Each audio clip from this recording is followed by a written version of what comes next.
we're still developing literacies around how to think about AI and how to use AI.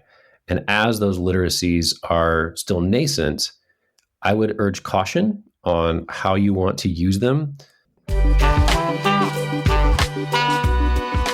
I'm Larry Magid, and this is Are We Doing Tech Right?, a podcast from Connect Safely, where we speak with experts from tech, education, government, and academia about tech policies, platforms, and habits that affect our daily lives. And if you like what you hear, please subscribe and visit us at ConnectSafely.org. Hi, I'm Larry Magid, CEO of Connect Safely, and welcome to Are We Doing Tech Right?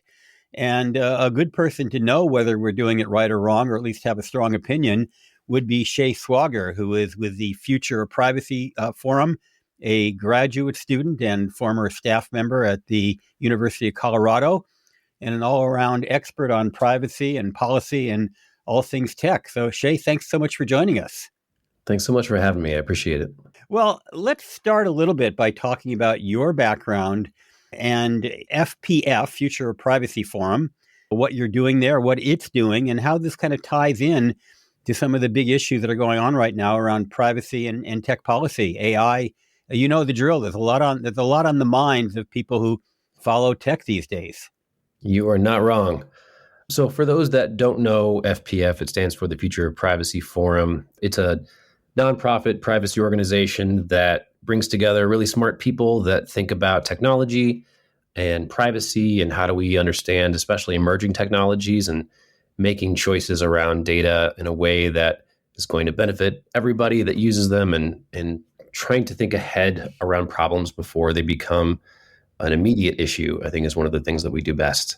I am a senior researcher for data sharing and ethics there, and I'll break that down a little bit, but primarily my data sharing work is involved around corporate academic data sharing partnerships for research. So, most of the research that is typical and most people, when they think of research or imagine it in their head, it happens in, universities or laboratories. And that's true. Like that's a big part of what research looks like. But there's another form where research is happening that has a partnership between companies and academics or people that work in higher education.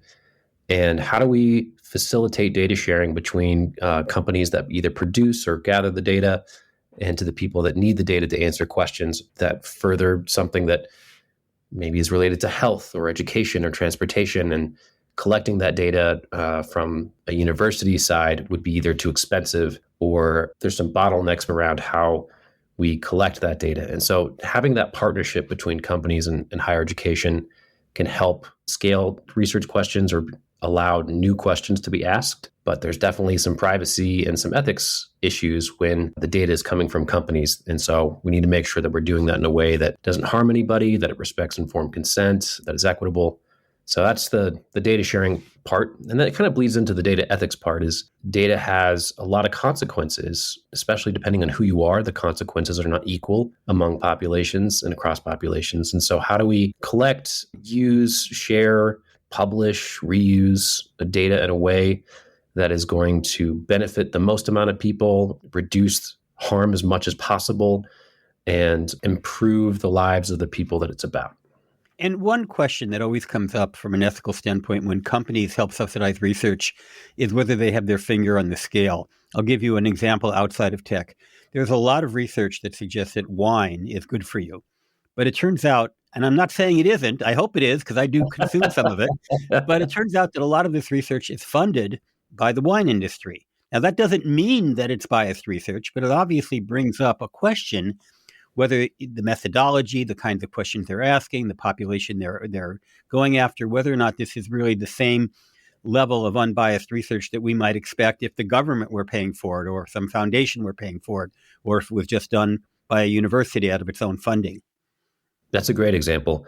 We want to make sure that when we're making decisions about, especially things like health, but all research in general, that the reasons for the conclusions are because we're following the data. We want to make sure that our conclusions are evidence-based and that something like who's funding it isn't influencing it. And so one of the things that we're very strongly recommending is that anytime there's a partnership between a company and a research group, that the company has no influence over the conclusions that happen in the research, and that companies can review maybe how the data was shared and maybe some of the methods that are most appropriate to analyze that data. But the conclusions around the research should only be coming from the researchers and the authors of the journal, not the company. And that hard division between the company and the authors of the study help ensure that integrity. And the pressure points, I mean, I know sometimes the pressure points to avoid using company data come from the company itself. Often they will use privacy as a rationale, but sometimes there may be other rationales. And sometimes the researchers might have concerns about getting the data from the company, preferring to go to some neutral source for the data, but often only the company has the data. So how do those things get worked out?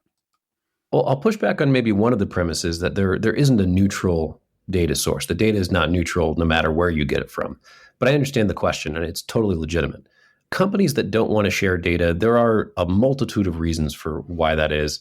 And some of that is because they want to protect the identity of the users that they got it from, or doesn't align with informed consent. Those are very legitimate practices and reasons for withholding. They can be addressed in most cases, and that's one of the things that we work on, is trying to create some guidance to help them address those concerns. There are some other reasons why a company might not want to share data if it's especially about them, if the data in some way makes the company look bad.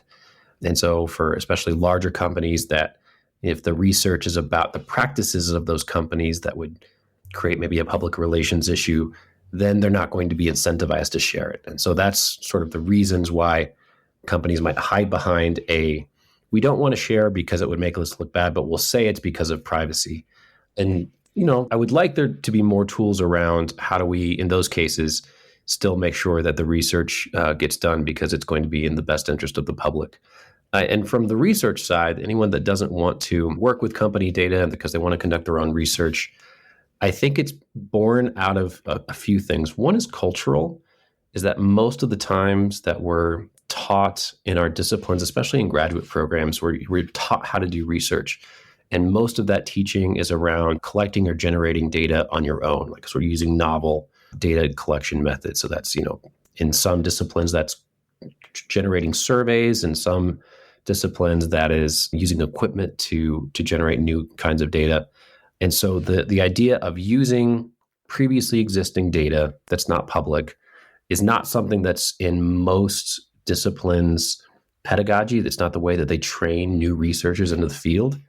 And so it's going to take a little bit of a culture shift to rethink, how do we think about research methods and data collection and generation, and let's form some new practices around creating those partnerships, generating new relationships so that data sharing could happen, because it's going to save a lot of time and money and ultimately benefit people, because I think we can increase the amount of research that's being done. I think we can ask more nuanced questions or even different questions because of it. So there are really good reasons why there's hesitancy. There are some bad reasons why there's hesitancy.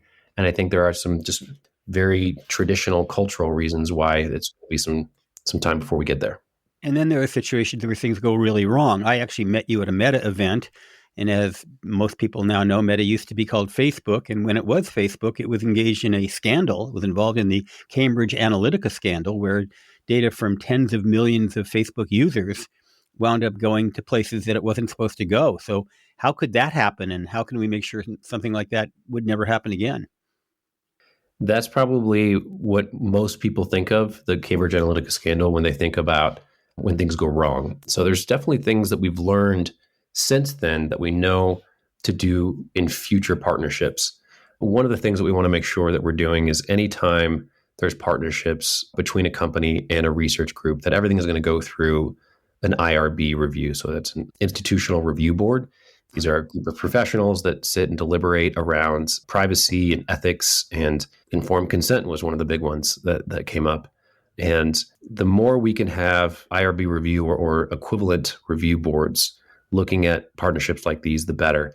But we also need some new tools, perhaps, that IRBs are less good at adjudicating. So one of the things is public data.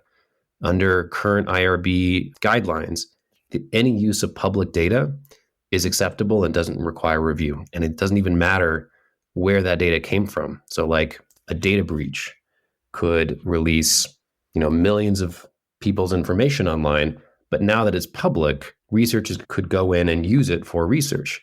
Now, just because they can does not mean that they should.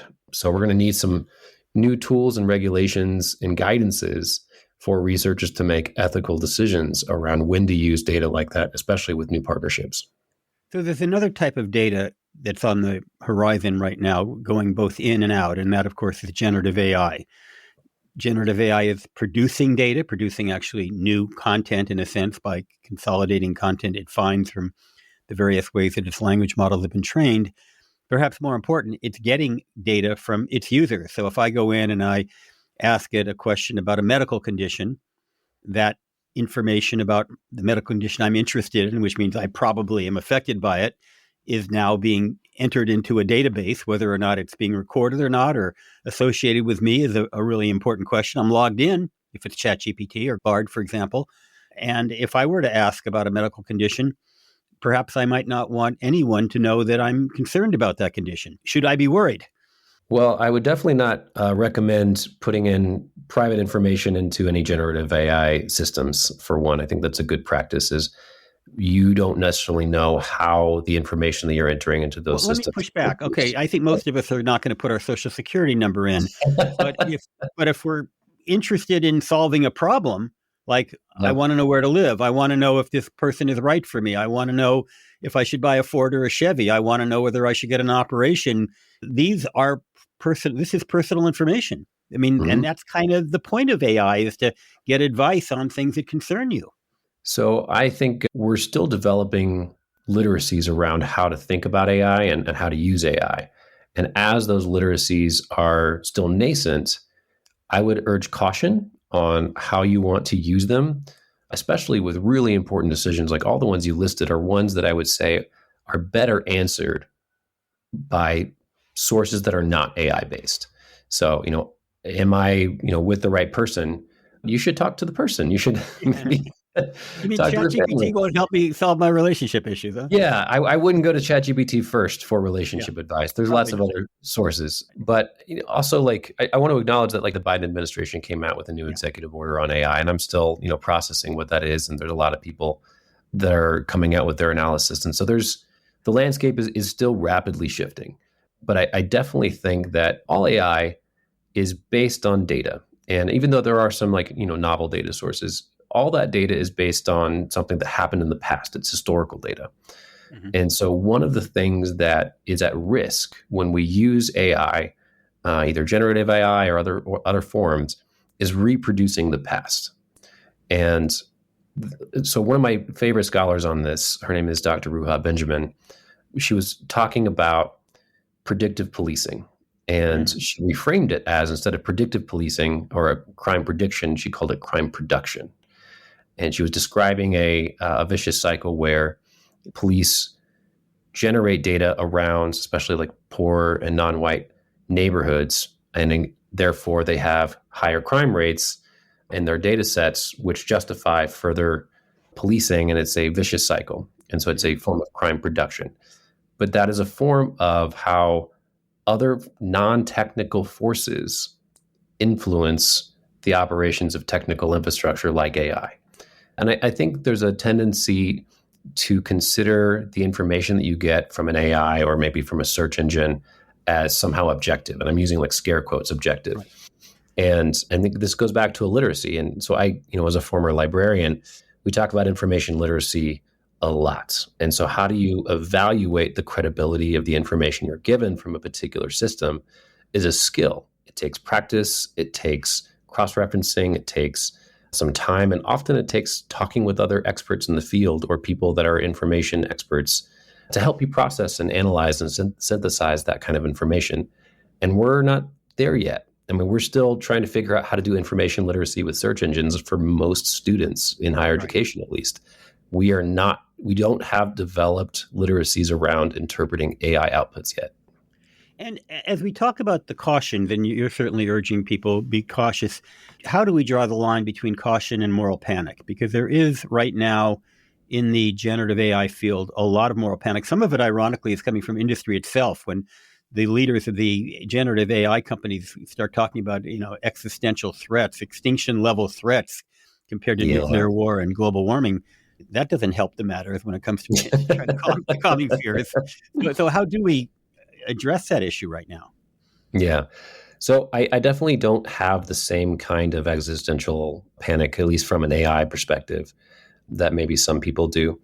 I So I spend a lot of time in the higher education space, and the moral panic around generative AI there centers around cheating, and that AI is going to create new forms of cheating and new methods for students to, skate their way into becoming your doctor that is, unqualified. And I think that those are unfounded fears, but they're also very predictable fears. So there's a pattern, at least in educational technology, where, a new technology comes on the market and people are very concerned that this technology is going to enable cheating in a way that we've never seen before, and that all the students are going to use it, and that, it's the end of, education as we know it. And this goes back to like the copy machine when they Yep. were the first copy. Like, students are not going to take notes; they're going to share notes, and then, the internet comes around and the web becomes popular, and it's that. Or, then the next iteration is around search engines or Wikipedia. Calculator. I mean, the calculator Oh, was seen as a way of, absolutely. cheating on math, right? I mean, That is a great example. And like, math didn't collapse under the weight of a calculator. Like it as a matter of fact, it got more sophisticated because the absolutely. And drudgery so, of long division went away, and suddenly you were able to think about the more serious problems of mathematics.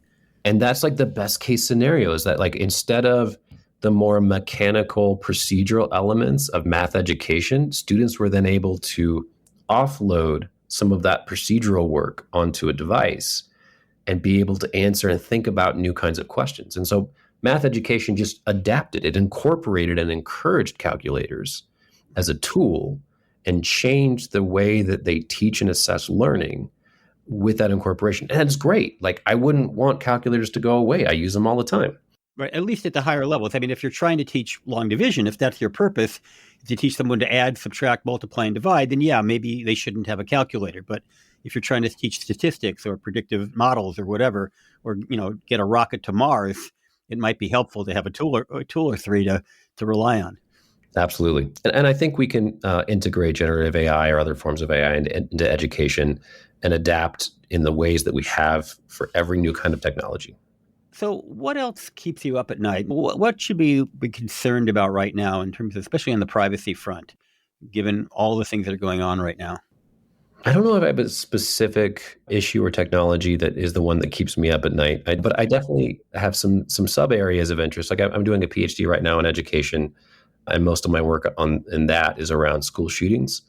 And that can be more emotionally involved and difficult topic to engage in. And I probably, if I do lose sleep, it's going to be over that area versus some of the other things that we're talking about, like, AI or ChatGPT.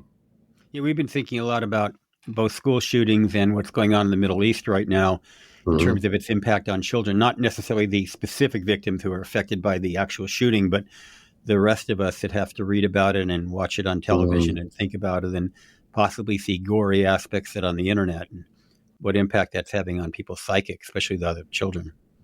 Yeah, I think that it's a really good practice to decide for yourself how much you want to be exposed to that, and then try to mute or filter out some of the things that you don't want. So for people that are going to be particularly affected, triggered, or harmed by those kinds of images, like, it is totally okay to set some boundaries and step away. Like, I don't think everyone has to be engaged in every issue all of the time. I think that it's more than fair to say, I need to create some space and protect myself from that. And so I think that, like, as much as you can, using the tools like such as, mutes, or, even stepping away from a platform or two is a good practice. So some other issues. I mean, when we think again about the sort of the diverse society we live in, people are behind algorithms, people are behind databases, and people are biased. And when I think about, marginalized community, how can we begin to try to democratize or to equalize the data flow so it doesn't harm or discriminate or deprive people who aren't somehow reflected by those who create the data or create the algorithms? That's a really good, also a giant question. It's going to depend a lot on the sector, on the technology, on which strategies are most effective. First strategy, I'd say, is that you need to look at the team that's building the technology and make sure that as much as possible that team is going to represent the people that are going to be most impacted by it. So if there's a significant difference between the identities of the people on the team and the identities of the people that are going to be subject to the effects of the technology, you probably have a problem. And in general, the tech sector isn't great at this. The second thing I'd say is that you need to incorporate some feedback from those communities. So there are definitely ways, especially if your company is not able to take on more people or change its staff composition, you can at least have some feedback mechanisms that the people that are experiencing either some friction or some harm or consequences, that they can give the developers or at least the company feedback on how to change it and make it more equitable. Thirdly, I'd say that there's actually cases where maybe technology shouldn't be created, that there are some technologies that are premised on either exploitation or exclusion or disparate impact that we can just sidestep and say, no, I don't think that actually is going to be helpful for most people, or I don't think it's going to be helpful or equitable for everybody. And so maybe we shouldn't make that tool. Maybe let's focus on other questions, tools, and problems that are more important and especially contribute to more equitable outcomes for everybody.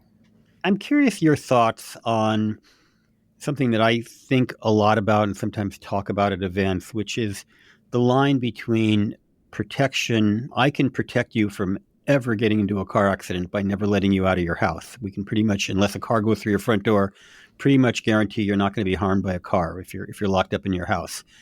That's an extreme example. But in the name of protecting children, for example, at least 2 states in the United States have passed laws which would essentially restrict their access to social media until they're 18 without parental permission. There's a lot of people, including members of the LGBTQ community, who are very concerned about that. The UK, even though it's somewhat not totally restrictive, has just recently passed starting to enforce a new law, which again gives parents certain rights in terms of controlling their children's access to content. And I'm just curious, and then if you think about the one law that's already in place federally, COPPA, the Children's Online Privacy Protection Act, that actually get into your own wheelhouse because it's really there to protect data, to protect children from disclosing personally identifiable data, which is a very laudable goal, but its impact is to keep children off of social media. Whether that's good or bad is a separate question, but that was an unintended consequence of the law, which is essentially to effectively ban them from social media. So I'm curious your thoughts about where policymakers should be thinking in terms of how to protect, whether it's data or other forms of protection versus over restriction on social media and other technologies. That's hard. You're asking a really complex issue. That's why I brought you on. You're a smart guy. All right. So I'll approach this a little bit theoretically, and then we'll dig into how it's applied. I've been trained in critical theory, and that means that it informs how I think about this question. And largely, it makes me ask, first of all, who has power in those conversations? Who has the most say in how something like rights or protections are meted out? And in general, I tend to advocate for a redistribution of power. So there's a saying in the advocacy world that whoever's closest to the pain should be closest to the power.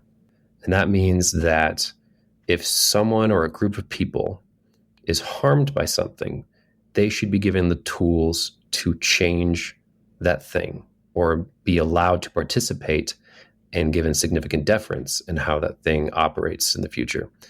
So when it comes to a debate of rights versus protection, I think in general, in the US at least, the default has been the people that want to do the protecting tend to have the most power, and that the people that are making a rights-based argument tend to have the least. And that has usually hurt marginalized people most. And so I tend to favor a rights-based argument versus a protection-based argument, because I feel like the protection-based argument has tended to be abused in favor of a minority.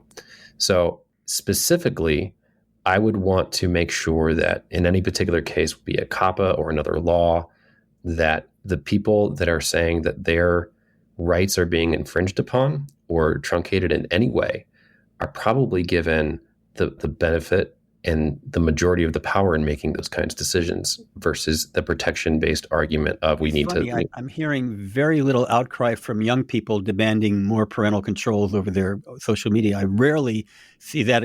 We demand that we don't have the right to go on Facebook or Instagram without I'm not hearing that from that. Yeah, it's not there. Like most of the people, like most of the teens and children that I know, at least, have not made that argument. But I definitely know a lot of people that have become adults since then that came from households where their parents were, perhaps more conservative or strict, and definitely controlled their access to things around the internet that they believed would have been very helpful for their development and, connecting with communities that were either far away or difficult to identify in their local communities. And this is especially true for the queer community.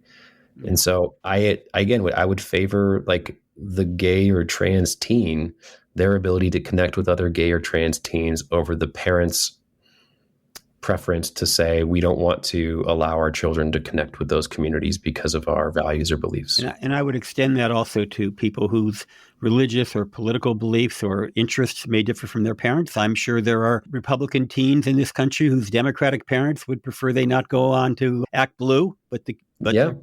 I mean, it works in all different directions. I always point that out because if they suppress the ability for young people to explore ideologies of various kinds. Yeah, it definitely applies to any sort of combination of political bent or religious commitments. And so I don't think it is just a Democratic or a Republican argument. Right. I think that it's a natural thing for like most parents and children to have maybe a differing set of values, especially during, teenage years. I remember when that happened for me and when I wanted to start splitting off from my parents in terms of like how I wanted to explore life. And one of the things that I needed most was agency. I needed the ability to have some kind of self-determination, and the internet is a critical tool for that now. Yeah, I really appreciate your thoughts, Shea, and wish you the best. So Shea Swauger from the Future Privacy Forum, thanks so much for joining us. Thanks for having me. Are We Doing Tech Right is produced by Christopher Lee. Maureen Cochan is the executive producer. Theme music by Will Maggid. I'm Larry Maggid.